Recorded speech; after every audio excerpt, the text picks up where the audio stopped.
Hello friends, welcome to my channel. আজকের আমি নতুন আরেকটা নোটিফিকেশান নিয়ে চলে এসেছি। নোটিফিকেশানটা হচ্ছে border security force, ministry of home affairs, government of India, অর্থাৎ সেন্ট্রাল গভর্নমেন্টের মিনিস্ট্রি অফ হোম অ্যাফেয়ার্স, অর্থাৎ যে হোম মিনিস্ট্রি দপ্তর, সেই মিনিস্ট্রি দপ্তরের বর্ডার সিকিউরিটি ফোর্সের কিন্তু রিক্রুট করা হবে। Recruitment of meritorious sports person for the post of constable general duty under sports quota 2025 in BSF, অর্থাৎ বিএসএফের 2025-এ বিএসএফের স্পোর্টস কোটায় কিন্তু রিক্রুট করা হবে। কনস্টেবল রিক্রুট করা হবে জেনারেল ডিউটি, কনস্টেবল জেনারেল ডিউটিতে রিক্রুট করা হবে স্পোর্টস কোটার আন্ডারে। ভ্যাকেন্সি কত? 549টি ভ্যাকেন্সি রয়েছে। নন gazetted and non ministerial post, male female উভয়ের জন্য কিন্তু এটি হবে, এবং গ্রুপ সি ক্যাটাগরির এটা কিন্তু জেনারেল ডিউটি।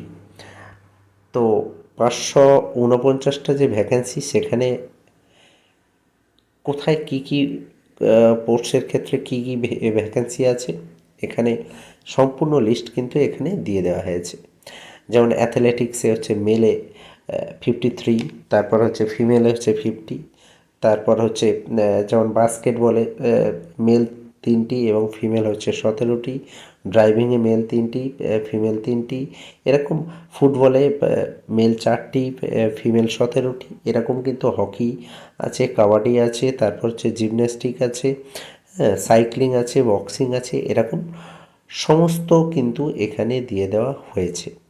হ্যাঁ, এই নোটিফিকেশানটা ভালো করে দেখে তারপর কিন্তু অ্যাপ্লাই করবে। এখানে স্পোর্টস এবং গেম এই দুটো ক্ষেত্রেই, বিভিন্ন স্পোর্টস বা গেমসে দুটো ক্ষেত্রেই কিন্তু বিভিন্ন স্পোর্টস কোটায় কোথায় কত ভ্যাকেন্সি আছে মেল ফিমেলে উভয় কিন্তু এখানে দিয়ে দেওয়া হয়েছে। মেল হচ্ছে 277টি এবং 272টি হচ্ছে ফিমেল, টোটাল 549টা ভ্যাকেন্সি।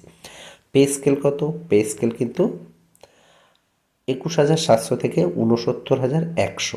এজ লিমিট হচ্ছে 18 থেকে 23 বছর বয়স হতে হবে 1 আগস্ট 2025-এর মধ্যে, অর্থাৎ 2025-এর 1 আগস্টের মধ্যে 18 থেকে 23 বছরের মধ্যে বয়স হতে হবে। অনলাইন অ্যাপ্লিকেশান কবে থেকে শুরু হবে? 27/12/2025 থেকে শুরু হয়েছে, 15/1/2026 পর্যন্ত কিন্তু অনলাইনে অ্যাপ্লাই করতে পারবে।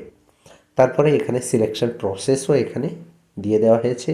চেকিং টেস্টিমোনিয়াল, অর্থাৎ ডকুমেন্টস চেক হবে। তারপর হচ্ছে measurement of physical standard, physical যে পরীক্ষা সেটা হবে। তারপর ডিটেল অফ মেডিকেল এক্সামিনেশন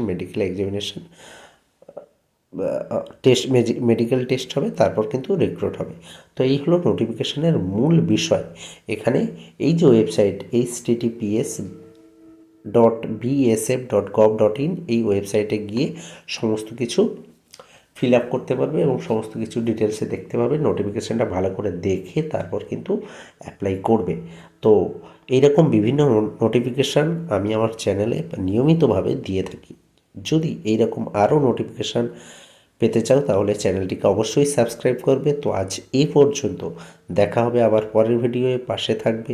ধন্যবাদ।